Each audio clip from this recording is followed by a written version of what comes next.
Horror comedy इस वक्त box office ही नहीं बल्कि दर्शकों को भी खूब भा रही है।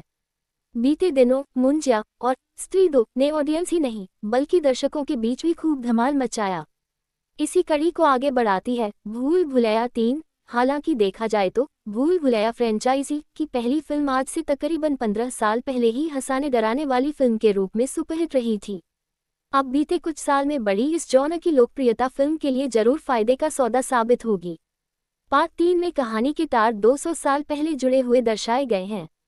रक्तघाट की शाही वंशज मीरा तृप्ति डिमरी वर्तमान समय में रूहान उर्फ रूह बाबा कार्तिक आर्यन को ब्लैकमेल करके अपने पुरखों की हवेली में चलने को मजबूर करती है ताकि रूह बाबा शापित हवेली को मंजुलिका की खौफनाक आत्मा से मुक्त कर सके और मीरा का परिवार खुशहाल जिंदगी जी सके। एक लंबे अरसे से मंजुलिका के खौफ के कारण उनका शाही परिवार तबेले में रहकर अभाव भरी जिंदगी जीने को मजबूर है।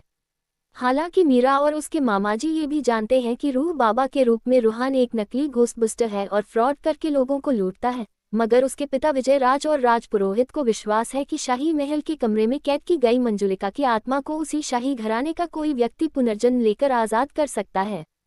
रूहान की शक्ल मंजुलिका के भाई और शाही राजकुमार से मिलती है, इसलिए मीरा और मामाजी रूहान को शाही घराने का वंशज बनाकर रक्तघाट लाते हैं ताकि वो दुर्गा अष्टमी के दिन मंजुलिका का पुतला जलाकर हवेली को शाप मुक्त कर सके।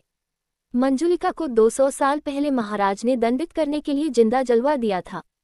उसी के जलाए जाने के बाद ये राज भी दफन हो गया था कि मंजुलिका कौन थी। मीरा का परिवार शापित हवेली को बेचने की फिराक में है।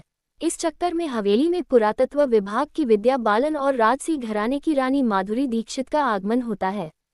उसके बाद हवेली में अजीबोगरीब डरावनी घटनाएं शुरू हो जाती हैं जो मंजुलिका की असलियत को और ज्यादा उलझा देती है।